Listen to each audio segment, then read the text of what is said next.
अभी यहाँ पर एक ही नेगेटिव इलेक्ट्रॉन लूज हुआ है, इसलिए यहाँ पर आ जाएगा पॉजिटिव चार्ज। और इलेक्ट्रॉनिक कॉन्फिगरेशन क्या हो जाएगी बच्चों? क्या 2 8 बन हो जाएगी? नहीं, यहाँ से एक इलेक्ट्रॉन जा चुका है, इलेक्ट्रॉनिक कॉन्फिगरेशन हो जाएगी 2 8। देखिए हो गया हाईली स्टेबल। इसमें बच्चों को बड़ी दिक्कत आती है, लेकिन दिक्कत वाली कोई ऐसी खास बात नहीं है। पॉली मतलब मेनी और एटॉमिक मतलब एटम। ये वो आयन्स है बच्चों जो बहुत सारे एटम से मिलकर बने हैं। मतलब यहाँ पर एक अकेला एटम नहीं होगा। अभी तक हम क्या कर रहे थे? जैसे हमने पढ़ा क्लोराइड, हमने पढ़ा ब्रोमाइड, हमने पढ़ा ऑक्साइड, ये सारे क्या है? हमने पढ़ा नाइट्राइड, क्या थे सारे? ये सारे के सारे एक अकेले एटम के आयन्स थे। अब हम पढ़ने वाले हैं उन आयन्स को जो मिलकर बने हैं बच्चों बहुत सारे आपके एटम से। नमस्कार बच्चों, सिंप्लीफाई एकेडमी के यूट्यूब चैनल पर आपका बहुत बहुत स्वागत है। और बच्चों आज की क्लास में हम लोग सीखने वाले हैं कि एलिमेंट से आयंस किस तरीके से बनाए जाते हैं। ठीक है, और आज की क्लास में हम क्लास 10 की केमिस्ट्री में हमें जितने भी आयंस रिक्वायर्ड हैं केमिकल फॉर्मूला बनाने के लिए उनको पढ़ने वाले हैं। ठीक है बच्चों, चलिए शुरू करते हैं। देखिए कुछ बेसिक सी बातें हैं बच्चों जो हमें आयन फॉर्मेशन से पहले पता होनी चाहिए। क्या क्या बेसिक्स हैं? पहला बेसिक ये है कि क्या एटम डिविजिबल है या नहीं है। तो एटम इज डिविजिबल। एटम को हम बहुत सारे सब एटॉमिक पार्टिकल्स में बच्चों डिवाइड कर सकते हैं। सब एटॉमिक पार्टिकल्स में एटम को डिवाइड किया जा सकता है। ठीक है, कौन कौन से सब एटॉमिक पार्टिकल्स है बच्चों? हमारे पास 3 सब एटॉमिक पार्टिकल्स होते हैं जिनको हम बोलते हैं इलेक्ट्रॉन्स, न्यूट्रॉन्स एंड प्रोटॉन्स। ठीक है, ये हमें पता होना चाहिए। और हमें ये भी पता होना चाहिए जो हमारे इलेक्ट्रॉन्स होते हैं वो नेगेटिवली चार्ज होते हैं, उनको हम इस तरीके से लिखते हैं। जो हमारे न्यूट्रॉन्स होते हैं वो न्यूट्रल होते हैं, उनको हम n⁻�0 ऐसे लिखते हैं। और जो हमारे प्रोटॉन्स होते हैं उनको हम पॉजिटिव चार्ज लिखते हैं। ठीक है, इसका मतलब हमारे पास एटम के अंदर 3 सब एटॉमिक पार्टिकल्स हैं, एटम से छोटे पार्टिकल्स हैं जिनको हम बोलते हैं electrons, protons and neutrons. Electrons के ऊपर नेगेटिव चार्ज होता है, प्रोटॉन्स के ऊपर पॉजिटिव चार्ज होता है और न्यूट्रॉन्स के ऊपर कोई चार्ज नहीं होता। देखिए अगर हम एक एटम के स्ट्रक्चर को बच्चों एग्जामिन करते हैं तो हमें एटम के सेंटर में एक छोटा सा न्यूक्लियस देखने के लिए मिलता है। ये थोड़ा सा बड़ा है बट बहुत छोटा न्यूक्लियस मिलता है। और बाहर अपनी होती हैं इस तरीके से बहुत सारी एनर्जी शेल्स। इनको क्या बोलते हैं बच्चों? बाहर एटम के न्यूक्लियस के बाहर बहुत सारी एनर्जी शेल्स होती हैं या फिर ऑर्बिट्स होते हैं जिसमें हमारे इलेक्ट्रॉन्स इवॉल्व करते हैं। ठीक है, ये सारी बातें हमने 9th क्लास में भी पढ़ी हुई हैं। ठीक है, न्यूक्लियस के अंदर अपना रहता है प्रोटॉन्स और न्यूक्लियस के अंदर अपने रहते हैं न्यूट्रॉन्स। और बच्चों जो हमारे इलेक्ट्रॉन्स होते हैं वो इस तरीके से बाहर शेल्स के अंदर रिवॉल्व करते हैं, इस तरीके से यहां पर भरे होते हैं इलेक्ट्रॉन्स। ठीक है, मैं अभी कम इलेक्ट्रॉन्स बना रही हूं। अभी मैं आपको आगे सिखाऊंगी कि किस एलिमेंट की शेल में कितने इलेक्ट्रॉन्स हम लोग रख सकते हैं। ठीक है, तो हमें एक बात पता होनी चाहिए कि जो हमारा एटम होता है वो डिविजिबल होता है, उसके अंदर और छोटे पार्टिकल्स प्रेजेंट होते हैं जिनको हम बोलते हैं इलेक्ट्रॉन्स, प्रोटॉन्स एंड न्यूट्रॉन्स। पहली चीज ये पता होनी चाहिए बच्चों। देखिए दूसरी चीज है एटॉमिक नंबर। देखिए किसी भी एलिमेंट का एटॉमिक नंबर हम लोग अभी फर्स्ट पार्ट में लर्न कर चुके हैं, बेसिक्स के फर्स्ट पार्ट में हम याद कर चुके हैं। देखिए यहां पर हम थोड़े बहुत लिख लेते हैं।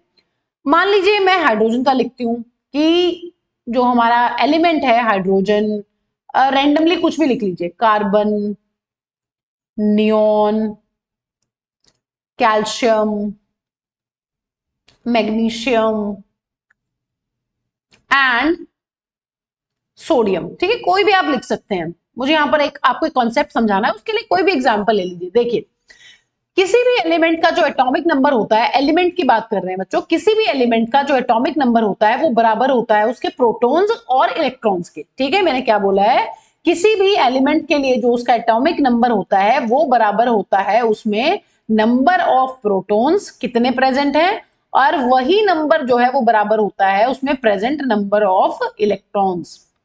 किसी एलिमेंट के अंदर कितने इलेक्ट्रॉन्स और कितने प्रोटॉन्स है वो हम पता कर सकते हैं उसके एटॉमिक नंबर की हेल्प से। देखिए फर्स्ट क्लास में हम लोग लर्न कर चुके हैं। अगर हम बात करते हैं हाइड्रोजन की, हाँ जी बच्चों, हाइड्रोजन का जो एटॉमिक नंबर होता है वो कितना होता है? 1। कार्बन का एटॉमिक नंबर अपना होता है 6। नियोन का एटॉमिक नंबर रहता है अपना 10। कैल्शियम का एटॉमिक नंबर होता है 20।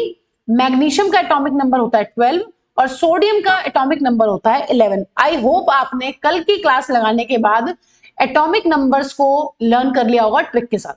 ठीक है बच्चों, अब एटॉमिक नंबर जो होता है वो नंबर ऑफ प्रोटॉन्स और इलेक्ट्रॉन्स के बराबर होता है। इसका मतलब अगर हम हाइड्रोजन की बात करते हैं तो हाइड्रोजन के अंदर एक ही प्रोटॉन है, एक ही इलेक्ट्रॉन है।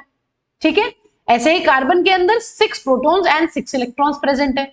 ऐसे ही नियोन के अंदर 10 प्रोटॉन्स एंड 10 इलेक्ट्रॉन्स प्रेजेंट है।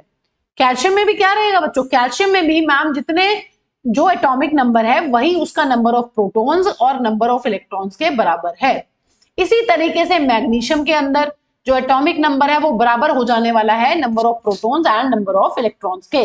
इसी तरीके से बच्चों सोडियम के अंदर, इसका मतलब किसी भी एलिमेंट का अगर हमें एटॉमिक नंबर पता है तो हम उसमें प्रेजेंट प्रोटॉन्स और इलेक्ट्रॉन्स को जान सकते हैं, ठीक है, जो कि बहुत इंपॉर्टेंट है आगे आयन बनाने के लिए, ठीक है। ये चीज हमें क्लियर होनी चाहिए बच्चों।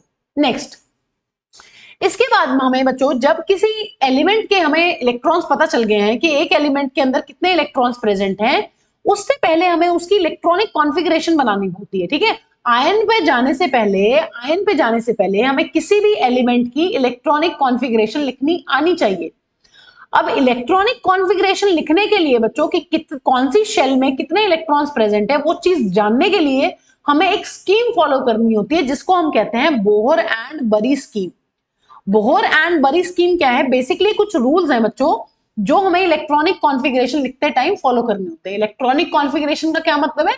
इलेक्ट्रॉनिक कॉन्फ़िगरेशन का मतलब है कि जो एटम के अंदर शेल्स प्रेजेंट हैं उनमें कितने इलेक्ट्रॉन्स है, कौन सी शेल में कितने इलेक्ट्रॉन्स प्रेजेंट है, ठीक है। ये बात है बच्चों। देखिए अब यहां पर बोहर एंड बरी की जो स्कीम है उसका पहला रूल ये कहता है बच्चों, maximum number of electrons, maximum number of electrons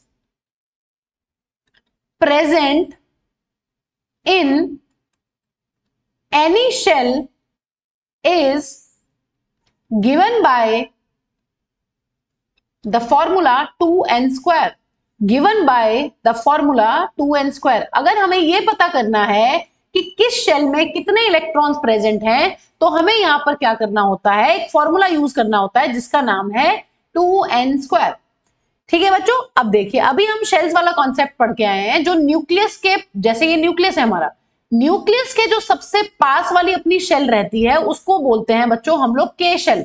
nucleus के सबसे नियरेस्ट जो शेल होती है वो होती है के शेल, उसके दूर वाली शेल को बच्चों हम लोग बोलते हैं एल शेल, और उससे भी दूर जो शेल प्रेजेंट होती है उसको हम लोग बोलते हैं एम शेल, ठीक है। और उससे बाहर वाली जो शेल है उसको बोला जाता है एन शेल। और इस तरीके से शेल्स का जो नंबर है वो बढ़ता रहता है, ठीक है। पहली शेल कौन सी है? के, दूसरी एल, तीसरी एम और लास्ट है एन, ऐसे ही ओपी, ठीक है। आगे आगे आप अल्फाबेटिकली बढ़ते जाएंगे। देखिए अब बच्चों यहां पर जो एन है, एन क्या है? एन का मतलब है अपना नंबर ऑफ शेल, कि हमें यह देखना होगा कि कौन सी शेल में हम इलेक्ट्रॉन्स को सॉल्व कर रहे हैं। देखिए अगर हम बात करते हैं के शेल की, हमें यह पता करना है कि के शेल जो कि सबसे नियरेस्ट है न्यूक्लियस के, उसमें अपने कितने इलेक्ट्रॉन्स होने वाले हैं। तो फॉर्मूला क्या लगाएंगे? फॉर्मूला लगाएंगे 2n स्क्वायर। और ये हमारी फर्स्ट शेल है तो इसके लिए n क्या हो जाने वाला है? इसके लिए अपना n हो जाएगा 1। तो अगर हम 2n स्क्वायर को के शेल के लिए सॉल्व करेंगे तो बच्चों अपना आंसर क्या आ जाएगा? आंसर आ जाएगा 2। इसका मतलब जो हमारी के शेल होती है उसके अंदर कितने इलेक्ट्रॉन्स प्रेजेंट है? उसके अंदर प्रेजेंट है अपने 2 इलेक्ट्रॉन्स। ऐसे ही बच्चों हम एल शेल के लिए सॉल्व कर सकते हैं। एल शेल का मतलब क्या है? एल शेल का मतलब है मैम न्यूक्लियस की तरफ से दूसरी शेल, है ना। तो यहां पर n हो जाने वाला है 2, और 2n का स्क्वायर को जब हम सॉल्व करते हैं तो आंसर क्या आ जाएगा बच्चों? आंसर विल बी 2 का स्क्वायर, इट विल बी 8। इसका मतलब एल शेल में मैक्सिमम इलेक्ट्रॉन्स आ सकते हैं अपने 8, ठीक है। इसी तरीके से हम m और n शेल के लिए भी सॉल्व कर सकते हैं। अगर हम n शेल की बात करें तो ये है अपनी थर्ड शेल, और इसके लिए फॉर्मूला हो जाएगा बच्चों अपना ये। और जब हम इसको सॉल्व करेंगे तो यहां पर क्या हो जाने वाला है? यहां पर आ जाएंगे हमारे 18 इलेक्ट्रॉन्स। इसी तरीके से हम हर शेल के लिए यहां पर सॉल्व कर सकते हैं, ठीक है। तो हमें क्या पता होना चाहिए? हमें पहला बोहर एंड बरी का रूल ये कहता है कि अगर हमें ये सॉल्व करना है कि एटम के बाहर प्रेजेंट जो एनर्जी शेल्स हैं या ऑर्बिट्स हैं उनमें कितने इलेक्ट्रॉन्स आ सकते हैं, तो हम वहां पर फॉर्मूला अपना यूज करने वाले हैं 2n का स्क्वायर, ठीक है। देखिए नेक्स्ट रूल क्या कहता है बच्चों? नेक्स्ट रूल ये कहता है बोहर एंड बरी स्कीम में, बोहर एंड बरी दो अलग अलग साइंटिस्ट हैं, क्या कहते हैं? maximum electrons present in the outermost shell of an atom, maximum electrons present in an outermost shell, outermost shell of an atom is 8। दूसरा रूल क्या कह रहा है? दूसरा रूल बहुत ही अजीब है। क्या कह रहा है कि अगर किसी की आउटर मोस्ट शेल को आप देखोगे तो आउटर मोस्ट शेल में मैक्सिमम 8 ही इलेक्ट्रॉन्स हो सकते हैं, उससे ज्यादा नहीं हो सकते। ठीक है, अभी इसके एप्लीकेशन पढ़ेंगे हम जब इलेक्ट्रॉनिक कॉन्फ़िगरेशन लिखेंगे। और बच्चों जो आपका थर्ड रूल है बोहर एंड बरी स्कीम का, वो ये कहता है कि पहले आपको शेल्स वो वाली फिल करनी होंगी इलेक्ट्रॉन से जो न्यूक्लियस के पास है। मतलब पहले आप के शेल को फिल कीजिए, के शेल में इलेक्ट्रॉन्स फिल कीजिए, फिर आप एल शेल में इलेक्ट्रॉन्स फिल कीजिए, फिर एम एंड फिर लास्ट में आप एन शेल में इलेक्ट्रॉन्स फिल कीजिए। ठीक है, मतलब जो हमारी शेल न्यूक्लियस के बिल्कुल नजदीक है, मान लीजिए ये हमारा न्यूक्लियस है और न्यूक्लियस के नजदीक कौन सी शेल प्रेजेंट है बच्चों? न्यूक्लियस के नजदीक प्रेजेंट है अपनी के शेल। तो पहले के शेल में इलेक्ट्रॉन्स भरे जाएंगे, फिर एल, फिर एम और फिर एन। ये कहता है अपना बोहर एंड बरी का स्कीम का थर्ड रूल। तो ये तीनों रूल्स फॉलो करके बच्चों अब हमें number of electrons and atomic number की हेल्प से ये चीज सीखनी है कि मैम इलेक्ट्रॉन्स कैसे रखे जाते हैं शेल्स में, इलेक्ट्रॉनिक कॉन्फ़िगरेशन कैसे लिखी जाती है। ठीक है, देखिए बच्चों अब हमें एटॉमिक नंबर की हेल्प से बोहर एंड बरी की स्कीम को यूज करके यहां पर सीखना है कि किस तरीके से इलेक्ट्रॉनिक कॉन्फ़िगरेशन लिखी जाती है। ठीक है, तो हम अपना पहला एग्जांपल हाइड्रोजन का ले लेते हैं। मान लीजिए हम हाइड्रोजन की बात कर रहे हैं। हाइड्रोजन का एटॉमिक नंबर क्या होता है बच्चों? 1। हाइड्रोजन में जो नंबर ऑफ इलेक्ट्रॉन्स है वो भी क्या हो जाएंगे? 1, क्योंकि हम पढ़ चुके हैं कि किसी भी एलिमेंट के लिए जो उसके एटॉमिक नंबर होता है वो उसके number of protons and number of electrons के बराबर होता है। लेकिन जब हम इलेक्ट्रॉनिक कॉन्फ़िगरेशन लिखते हैं तो हमें सिर्फ इलेक्ट्रॉन से मतलब होता है। इसका मतलब यहां पर एटॉमिक नंबर जो है वो अपना बराबर हो जाने वाला है नंबर ऑफ इलेक्ट्रॉन्स के। अब हम अभी पढ़ चुके हैं बोहर एंड बरी स्कीम के अकॉर्डिंग कि के शेल में जो मैक्सिमम इलेक्ट्रॉन्स है वो आ सकते हैं 2, एल शेल में मैक्सिमम इलेक्ट्रॉन्स अपने आ सकते हैं 8, एम शेल में मैक्सिमम इलेक्ट्रॉन्स आ सकते हैं 18 एंड सो ऑन।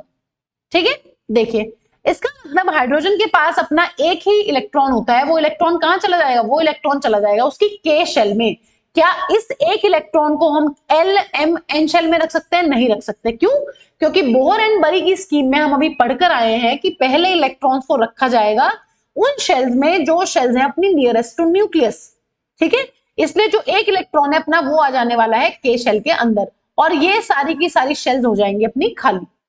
इसी तरीके से बच्चों अगर हम कार्बन की बात करते हैं, कार्बन का एटॉमिक नंबर कितना होता है? देखिए हाय हेलो लिसन BBC, तो 6 नंबर पे आ गया। इसका मतलब 6 होगा कार्बन का एटॉमिक नंबर और इसके नंबर ऑफ इलेक्ट्रॉन्स भी कितने हो जाने वाले हैं? 6। जब हम इसकी इलेक्ट्रॉनिक कॉन्फ़िगरेशन लिखेंगे बच्चों तो इलेक्ट्रॉनिक कॉन्फ़िगरेशन क्या हो जाएगी? यहां पर आ जाएंगे मैक्सिमम 2 इलेक्ट्रॉन्स और एल शेल में आ जाएंगे बाकी बचे हुए इलेक्ट्रॉन्स। बचे हुए इलेक्ट्रॉन्स कितने हैं अपने? 4। अगर 6 इलेक्ट्रॉन्स टोटल में है, पहली शेल में 2 ही इलेक्ट्रॉन्स आ सकते हैं, तो जो बचे हुए इलेक्ट्रॉन्स है they will go into L shell. M और एन शेल यहां पर रह जाएगी अपनी खाली। ठीक है, चलो बच्चों नेक्स्ट एग्जांपल देखते हैं। नियॉन। नियॉन देखिए क्या था? Hi hello listen BBC news on Friday night. Atomic number कितना है? 10। नंबर ऑफ इलेक्ट्रॉन्स भी कितने हो जाने वाले हैं? 10। अब यहां पर जब हम इसकी इलेक्ट्रॉनिक कॉन्फ़िगरेशन लिखेंगे तो बच्चों फर्स्ट जो के शेल है उसमें कितने इलेक्ट्रॉन्स आ सकते हैं? 2। बाकी जो सारे बचे हुए इलेक्ट्रॉन्स हैं जो कि 8 है इन नंबर, वो चले जाएंगे अपने एल शेल के अंदर और ये दोनों शेल्स रह जाने वाली हैं खाली। ठीक है, अब देखते हैं पोटेशियम एंड कैल्शियम। अब यहां पर हम इलेक्ट्रॉनिक कॉन्फ़िगरेशन सीख लेते हैं कि किस तरीके से पोटेशियम और कैल्शियम की इलेक्ट्रॉनिक कॉन्फ़िगरेशन लिखी जाएगी। देखिए पोटेशियम का एटॉमिक नंबर कितना होता है बच्चों? एक बार देख लेते हैं। ना मांग अल्लाह से पेप्सी सोडा कोला और कड़क चाय। कड़क चाय। पोटेशियम क्या है? कड़क। 19। ठीक है, 19 है एटॉमिक नंबर। कैल्शियम का एटॉमिक नंबर कितना है बच्चों? 20।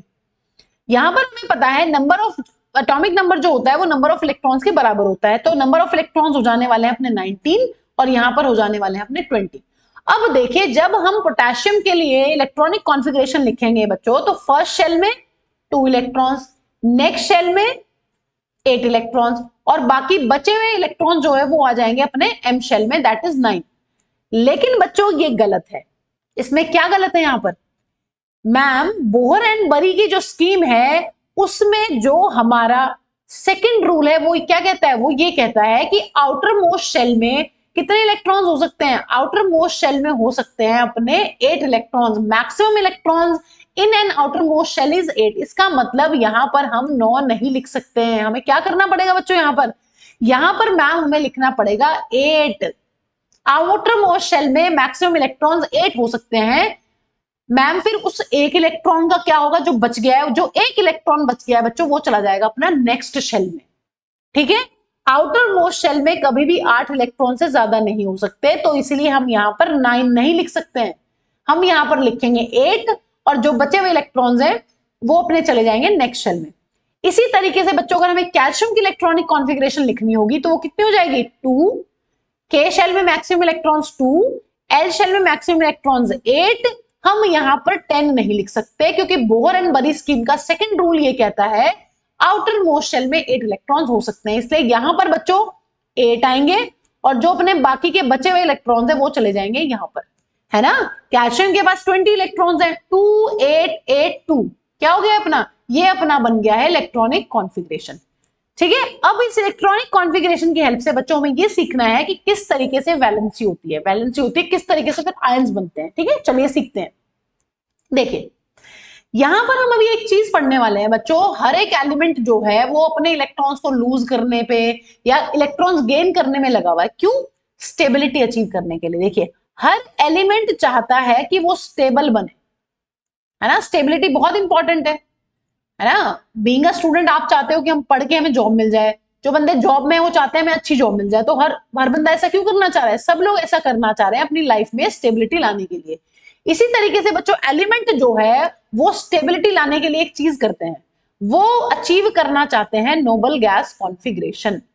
नोबल गैस कॉन्फ़िगरेशन कह दीजिए अचीव करना चाहते हैं, या आप बोल सकते हैं कि वो अपना ऑक्टेट फुलफिल करना चाहते हैं। ऑक्टेट फुलफिल करना चाहते हैं, ठीक है। और या फिर आप लिख सकते हो कि वो डुप्लेट कंप्लीट करते हैं। देखिए मैं भी आपको सब समझा रही हूँ। देखिए क्या मतलब है बच्चों, हमारे पास यहाँ पर नोबल गैसेस है अपनी सीरीज में। देखिए हमने कल की क्लास में 3 नोबल गैसेस पढ़ चुके हैं हम लोग। कौन कौन सी है? हीलियम जिसका एटॉमिक नंबर होता है 2। हम पढ़ चुके हैं नियॉन जिसका एटॉमिक नंबर होता है 10।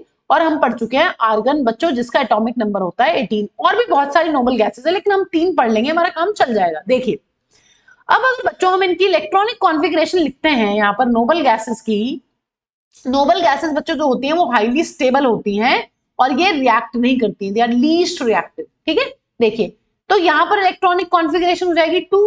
नियॉन की इलेक्ट्रॉनिक कॉन्फ़िगरेशन हो जाएगी 2 8। यहां पर कोई इलेक्ट्रॉन्स नहीं है, यहां पर भी कोई इलेक्ट्रॉन्स नहीं है।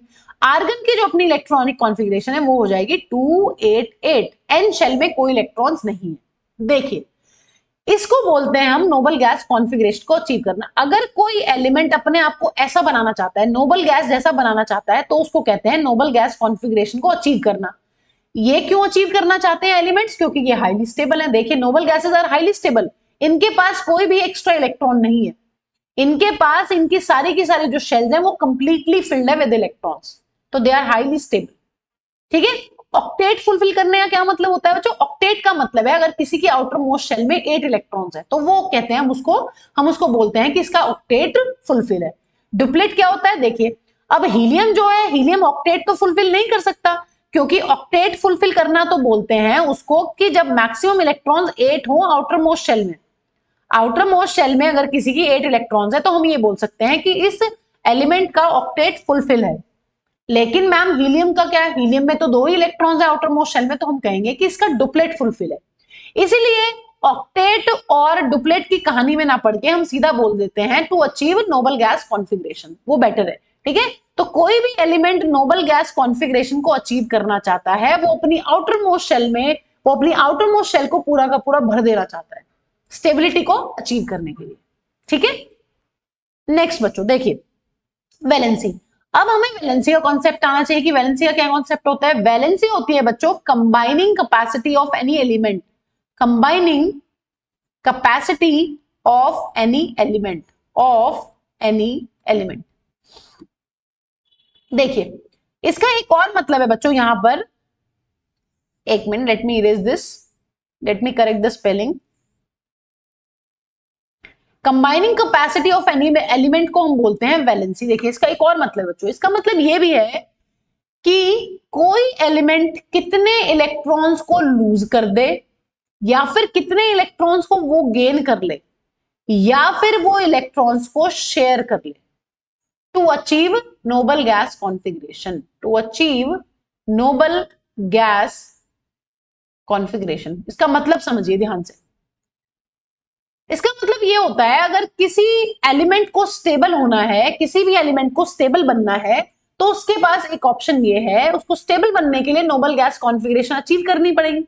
अब अगर किसी भी एलिमेंट को, नोबल गैसेस को छोड़ दीजिए आप, अगर और किसी एलिमेंट को नोबल गैस कॉन्फिगरेशन अचीव करनी है, तो बच्चों को क्या करना पड़ेगा, उनकी आउटर मोस्ट शेल में जो एक्स्ट्रा इलेक्ट्रॉन्स है, या तो उनको वो लूज करने पड़ेंगे, या उनको किसी से इलेक्ट्रॉन्स उधार लेने पड़ेंगे, ठीक है, या फिर उनको इलेक्ट्रॉन शेयर करने पड़ेंगे। ना वो किसी को इलेक्ट्रॉन लूज करेंगे, ना वो किसी से इलेक्ट्रॉन गेन करेंगे, वो शेयर कर लेंगे कार्बन की तरह, ठीक है। ये हम चैप्टर नंबर 4 में क्लास 10th के पूरी की पूरी कहानी पढ़ने वाले हैं कि किस तरीके से जो कार्बन है वो इलेक्ट्रॉन्स को शेयर करता है, वो ना तो लूज करता है ना गेन करता है, ठीक है बच्चों। तो यहाँ पे वैलेंसी देखते हैं, देखिए वैलेंसी समझते हैं, वैलेंसी किस तरीके से सॉल्व करी जाती है। देखिए हाइड्रोजन की अगर बात करते हैं, तो हाइड्रोजन का जो एटॉमिक नंबर है वो 1 है। नंबर इलेक्ट्रॉन्स भी कितने हैं बच्चों, नंबर ऑफ इलेक्ट्रॉन्स भी अपने होते हैं 1। इलेक्ट्रॉनिक कॉन्फ़िगरेशन पढ़ चुके हैं, कैसे लिखी जाएगी 1, ठीक है। के शेल में कितने इलेक्ट्रॉन्स आ जाएंगे, के शेल में आ जाने वाले हैं मैम अपने 1 इलेक्ट्रॉन, बाकी सारी शेल्स अपनी खाली है। अब देखिए वैलेंसी क्या होगी, यहां पर हाइड्रोजन के पास 2 ऑप्शन है, या तो ये अपना 1 इलेक्ट्रॉन किसी को दे दे, या फिर अपना 1 इलेक्ट्रॉन किसी से ले ले। क्या बनने के लिए मैम, इसको अगर 2 बनना है, हाईली स्टेबल बनना है, इसको हीलियम बनना है हाइड्रोजन को, तो ये इलेक्ट्रॉन किसी से ले ले। ये दे भी सकता है वैसे, ठीक है, और ये ले भी सकता है। तो यहां पर इसकी वैलेंसी हो जाने वाली है 1। Number of electrons lost, gained और shared to achieve noble gas configuration. तो ये यहां पर 1 इलेक्ट्रॉन ले रहा है किसी से, क्या बनने के लिए, हीलियम बनने के लिए, इसलिए इसकी वैलेंसी हो जाएगी बच्चों 1, ठीक है। ऑक्सीजन की बात कर लेते हैं, ऑक्सीजन का एटॉमिक नंबर कितना होता है 8, ठीक है। नंबर ऑफ इलेक्ट्रॉन्स भी कितने हो जाएंगे 8। इलेक्ट्रॉनिक कॉन्फिगरेशन क्या हो जाने वाली है, के शेल में होते हैं अपने 2 इलेक्ट्रॉन्स, एल शेल में आ जाएंगे बाकी बचे हुए इलेक्ट्रॉन्स। कितने बच गए हैं, यहां पर बच गए हैं 6 इलेक्ट्रॉन्स, और ये हो जाएंगे दोनों शेल्स खाली। अब यहां पर देखिए क्या हो सकता है बच्चों, यहां पर मैम ये या तो बन सकता है हीलियम, अगर ये अपने 6 इलेक्ट्रॉन्स को लूज कर दे तो ये बन सकता है हीलियम, लेकिन अगर ये किसी से 2 इलेक्ट्रॉन्स ले ले तो ये बन सकता है नियॉन, ठीक है। तो कौन सी चीज आसान है बच्चों, अपने 6 इलेक्ट्रॉन्स देना किसी को आसान है, या किसी से 2 इलेक्ट्रॉन्स लेना आसान है? ऑब्वियसली 2 लेना आसान है ना, 6 आपसे कौन ही ले रहा है, तो आपके लिए आसान है बीइंग एन एलिमेंट कि हम किसी से 2 इलेक्ट्रॉन्स ले ले। तो यहां पर 2 इलेक्ट्रॉन्स लिए जा रहे हैं, इसलिए इसकी वैलेंसी हो जाएगी 2। आपको बस नोबल गैस कॉन्फिगरेशन अचीव करनी है, और मिनिमम आपको ये देखना पड़ेगा कि मिनिमम किस चीज में काम चल रहा है, 2 लेना आसान है, 6 देना आसान है। तो यहां पर तो ये बहुत ज्यादा बड़ा नंबर है ना, 6 देना तो बहुत मुश्किल है, कोई नहीं ले रहा आपसे इलेक्ट्रॉन्स। आप 2 ले लीजिए, किसी से मांग लीजिए कि भाई प्लीज मुझे दे दो 2 इलेक्ट्रॉन्स। तो यहां पर आपको नंबर चेक करना पड़ेगा कि कितने इलेक्ट्रॉन्स, कंपेयर करना पड़ेगा कि कितने इलेक्ट्रॉन्स ले रहे हैं या दे रहे हैं। जो चीज छोटी होगी वो आप करके उसकी वैलेंसी बता देंगे। आर्गन की बात कर लेते हैं बच्चों, आर्गन का क्या होता है, आर्गन का जो अपना एटॉमिक नंबर रहता है वो रहता है 18। इतने ही इसमें होते हैं इलेक्ट्रॉन्स। इलेक्ट्रॉनिक कॉन्फिगरेशन क्या हो जाती है 288, और ये वाली शेल्स रहती है खाली। अब यहां पर तो मैम पूरी की पूरी शेल्स भरी हुई हैं, इसमें मैक्सिमम 2 इलेक्ट्रॉन आ सकते हैं, इसमें 8, इसमें 8, वो तो फिल है। इसका मतलब यहां पर वैलेंसी हो जाने वाली है 0। जब आप ना इलेक्ट्रॉन्स लो ना आप दो, आप पहले से ही नोबल गैस हो, आप पहले से ही स्टेबल हो, इसका मतलब आपकी वैलेंसी क्या हो जाएगी 0, ठीक है। कई बार बच्चों को ये कंफ्यूजन होता है कि मैम इलेक्ट्रॉन देंगे या लेंगे तो यहाँ पर प्लस माइनस लिखना है कि नहीं लिखना। अभी 10th क्लास तक कोई जरूरत नहीं है, अभी प्लस माइनस की कोई जरूरत नहीं है, इलेक्ट्रॉन दे चाहे ले, अभी 1 और 2 से ही काम चल जाएगा। कैल्शियम का क्या है बच्चों, कैल्शियम का एटॉमिक नंबर है अपना 20, नंबर ऑफ इलेक्ट्रॉन्स भी कितने हैं 20। इलेक्ट्रॉनिक कॉन्फिगरेशन हो जाएगी 2882। यहां पर क्या करें, यहां पर अपना जो कैल्शियम है वो क्या करे, वो 2 इलेक्ट्रॉन्स दे सकता है। देखिए 2 ऑप्शंस हैं, 2 इलेक्ट्रॉन दे दे किसी को और क्या बन जाए आर्गन, या फिर 6 इलेक्ट्रॉन ले ले किसी से और नेक्स्ट नोबल गैस बन जाए। तो कौन सी चीज आसान है, आसान है इसके लिए 2 इलेक्ट्रॉन्स ले लेना, दे देना सॉरी, ये क्या करेगा, कैल्शियम अपने 2 इलेक्ट्रॉन जो एन शेल में प्रेजेंट है उनको लूज कर देगा और नोबल गैस बन जाएगा। तो यहाँ पर वैलेंसी क्या हो जाएगी, यहाँ पर अपनी जो वैलेंसी हो जाएगी बच्चों वो हो जाएगी 2। इस तरीके से हाइड्रोजन की वैलेंसी है 1, ऑक्सीजन की वैलेंसी है 2, आर्गन की वैलेंसी है 0, कैल्शियम की वैलेंसी है 2। नोबल गैसेस की वैलेंसी जनरली 0 ही होती है बच्चों।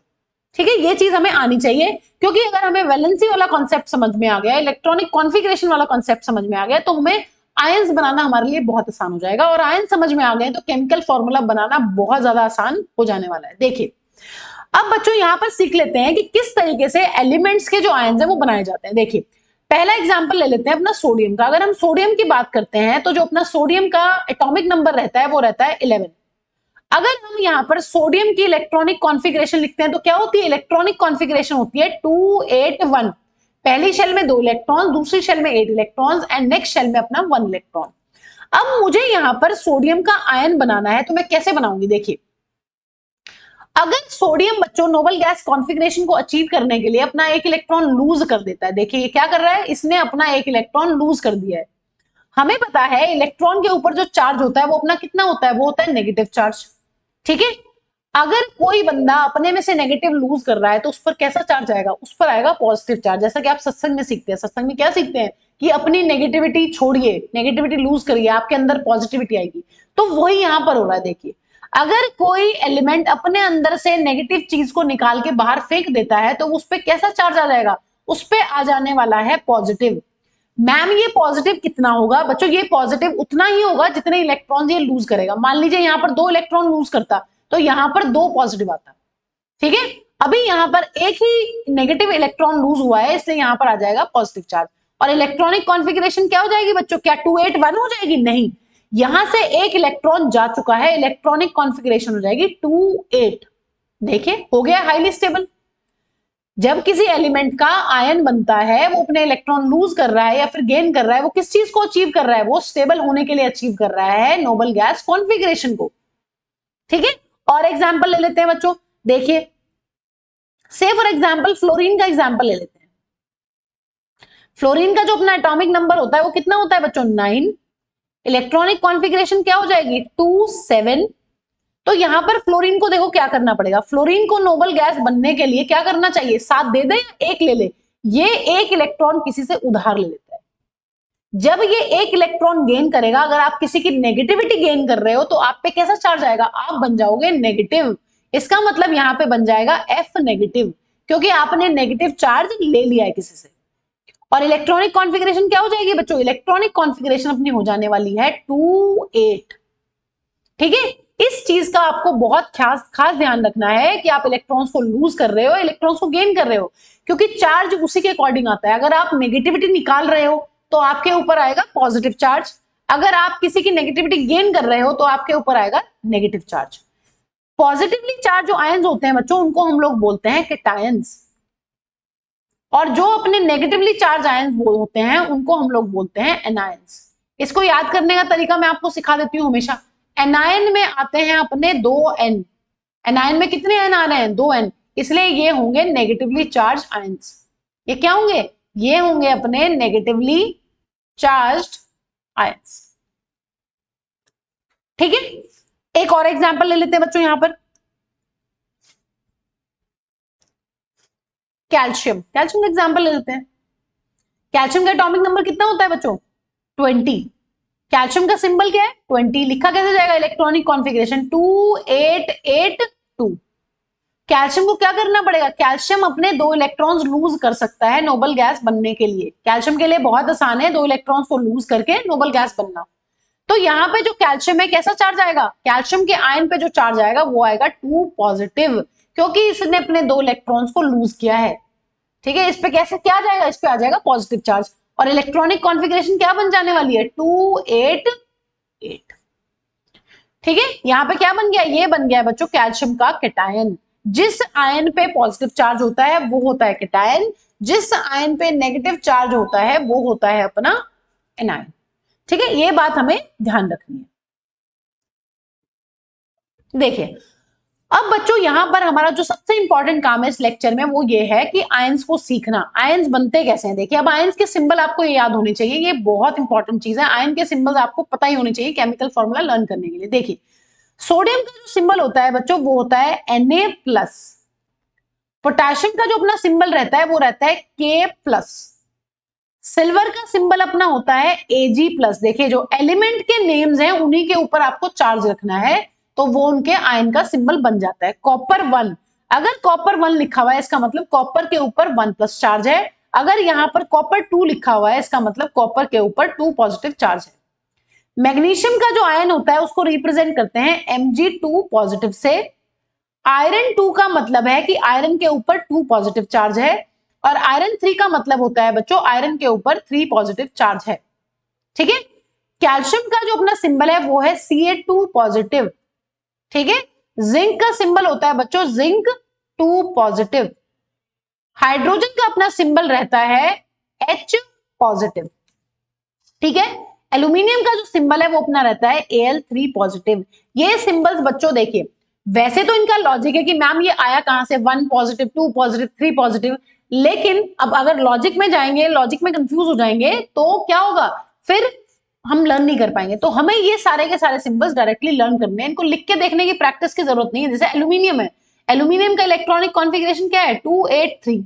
अगर यहां से 3 इलेक्ट्रॉन्स लूज होंगे तो एल्यूमिनियम पे कैसा चार्ज आएगा, एल्यूमिनियम पे आ जाएगा 3 पॉजिटिव और इलेक्ट्रॉनिक कॉन्फिगरेशन क्या हो जाएगी, अपनी इलेक्ट्रॉनिक कॉन्फिगरेशन हो जाएगी 28। लेकिन अब हर चीज को ऐसे देखने की बजाय आप सीधा उसका क्या याद कर ले, आप सीधे के सीधे उसका चार्ज लर्न कर सकते हैं। ठीक है। ये सारे के सारे आयंस आपको पता होने चाहिए केमिकल फॉर्मूला वाले लेक्चर से पहले, ये बहुत इंपॉर्टेंट है। ठीक है। और बहुत सारे यहां पर है जो आपको पता होने चाहिए, जैसे कि आपको हाइड्राइड का सिंबल होना पता होना चाहिए H नेगेटिव। क्लोराइड का सिंबल होता है बच्चों Cl नेगेटिव। ब्रोमाइड का जो सिंबल होता है वो होता है Br नेगेटिव। लिखने का तरीका देखिए, यहां पर ये एलिमेंट ही है, एलिमेंट का आयन बना है, इसलिए पहला लेटर कैपिटल है दूसरा लेटर स्मॉल है और उसके ऊपर है चार्ज। ठीक है, क्योंकि आयन है। आयोडाइड का सिंबल क्या होता है बच्चों I नेगेटिव। ऑक्साइड का जो अपना सिंबल होता है वो होता है O2 नेगेटिव। सल्फाइड का जो सिंबल होता है वो होता है अपना S2 नेगेटिव और नाइट्राइड का सिंबल होता है N3 नेगेटिव। अब किसी को इसमें कंफ्यूजन हो सकता है कि मैम ऑक्सीजन का 2 कैसे हुआ, ऑक्सीजन की वैलेंसी पड़ी थी ना 2 होती है, तो ये अपने 2 इलेक्ट्रॉन्स को किसी से गेन कर लेता है। जो ऑक्सीजन होता है वो अपना होता है 2 6। अगर ये किसी से 2 इलेक्ट्रॉन्स गेन कर लेता है तो इसके ऊपर आ जाता है 2 नेगेटिव चार्ज और ये क्या बन जाता है, ये बन जाता है 2 8। तो इस तरीके से ये सारी चीजों का एक लॉजिक है, बट बच्चों यहाँ पे हमें डायरेक्टली सारे के सारे आयंस के सिंबल्स पता होने चाहिए, तभी हम केमिकल फॉर्मूला बहुत अच्छे से बना पाएंगे। ठीक है। चलिए अब बच्चों एक लास्ट चीज जो हमें आज के लेक्चर में करनी है वो है हमारी पॉली एटॉमिक आयंस के सिंबल। पॉली एटॉमिक आयंस के सिंबल देखिए, पॉली एटॉमिक आयंस, इसमें बच्चों को बड़ी दिक्कत आती है, लेकिन दिक्कत वाली कोई ऐसी खास बात नहीं है। पॉली मतलब मैनी और एटॉमिक मतलब एटम। ये वो आयंस हैं बच्चों जो बहुत सारे एटम से मिलके बने हुए हैं, मतलब यहां पर एक अकेला एटम नहीं होगा।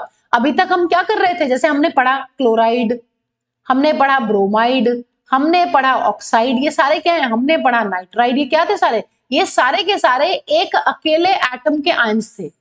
अब हम पढ़ने वाले हैं उन आयंस को जो मिलकर बने हैं बच्चों बहुत सारे आपके एटम से। देखिए एल्यूमिनियम, अगर अमोनियम की बात करें तो अमोनियम का जो सिंबल होता है वो होता है अपना NH4 पॉजिटिव। अब बच्चे को सबसे ज्यादा कंफ्यूजन किसमें आती है, आप लोगों को सबसे ज्यादा आपको कंफ्यूजन होती है कि मैम इसको लिखा कैसे जाएगा। देखिए NH4 का मतलब है इसमें नाइट्रोजन का एक एटम है, इसके अंदर हाइड्रोजन के 4 एटम्स हैं और इन सब के ऊपर मिलाकर एक पॉजिटिव चार्ज है। ठीक है, क्या मतलब है, यहां पर अमोनियम में नाइट्रोजन का एक एटम है, हाइड्रोजन के 4 एटम्स हैं और सब पांचों एटम्स के ऊपर मिलाकर एक पॉजिटिव चार्ज है। ये मतलब होता है अमोनियम आयन का। अब ऐसे ही अगर हाइड्रोक्साइड आयन को लिखना हो कैसे लिखा जाएगा बच्चों, O capital H capital and negative. और जो चार्ज होता है बच्चों उसको हमेशा सर पर लिखा जाता है ना, ये मान लीजिए फुट है, ये मान लीजिए इसका सर है, तो आप हमेशा कहां लिखेंगे, चार्ज जो नेगेटिव और पॉजिटिव होगा वो हमेशा लिखा जाएगा ऊपर। ठीक है, सुपरस्क्रिप्ट में ऑलवेज। नाइट्रेट का क्या सिंबल होता है बच्चों, नाइट्रेट का सिंबल होता है NO नेगेटिव। नाइट्रेट के ऊपर एक नेगेटिव चार्ज होता है, N capital O capital nitrate. ठीक है, और एक नेगेटिव चार्ज ध्यान रखना है। हाइड्रोजन कार्बोनेट का क्या होता है बच्चों, हाइड्रोजन कार्बोनेट अपना रहेगा H capital, C capital, O capital, और ऑक्सीजन के यहाँ होते हैं हमारे 3 एटम्स और इन सबके ऊपर मिला के होता है एक नेगेटिव चार्ज। तो ये हमारे पॉलीएटॉमिक आयंस के सिंबल हैं, ये हमारा बहुत काम आने वाले हैं फॉर्मूला बनाने के लिए। ठीक है, एमोनियम का क्या सिंबल है, एमोनियम का सिंबल है NH4 पॉजिटिव, हाइड्रोक्साइड का सिंबल है OH नेगेटिव, नाइट्रेट का सिंबल है NO3 नेगेटिव, हाइड्रोजन कार्बोनेट का सिंबल है हाइड्रोजन कार्बोनेट HCO3 नेगेटिव। ठीक है, और बच्चों हमें ये वाले सिंबल्स पता होने चाहिए। अगर आपने ये सारे आयंस के सिंबल्स लर्न कर लिए तो केमिकल फॉर्मूला बनाना चुटकियों में हो जाएगा। कार्बोनेट का क्या सिंबल होता है, कार्बोनेट का अपना सिंबल रहता है CO3 2 नेगेटिव। सल्फाइट, सल्फाइट का अपना सिंबल रहता है SO3 2 नेगेटिव। सल्फेट का अपना सिंबल रहता है बच्चों SO4 2 नेगेटिव। फॉस्फेट का जो सिंबल रहता है वो रहता है PO4 3 नेगेटिव। ठीक है, इन सभी सिंबल्स को आपको लर्न करना है। अब बच्चों इन्हीं सिंबल्स का यूज करके कल की क्लास में मैं आपको पढ़ाने वाली हूं कि किस तरीके से केमिकल फॉर्मूला बनता है, ताकि आप उन केमिकल फॉर्मूला को यूज करके केमिकल इक्वेशंस बहुत आसानी से लिख पाओ। ठीक है, तो ये हमें ध्यान रखना है और इसमें कंफ्यूज नहीं होना है। यहां पर 3 चीजें हैं, देखिए, sulphide, sulphite and sulphate. Sulphide क्या है बच्चों, सल्फाइड है H2 नेगेटिव। ठीक है, सल्फाइड क्या है, सल्फाइड है SO3 2 नेगेटिव। सल्फेट क्या है SO4 नेगेटिव।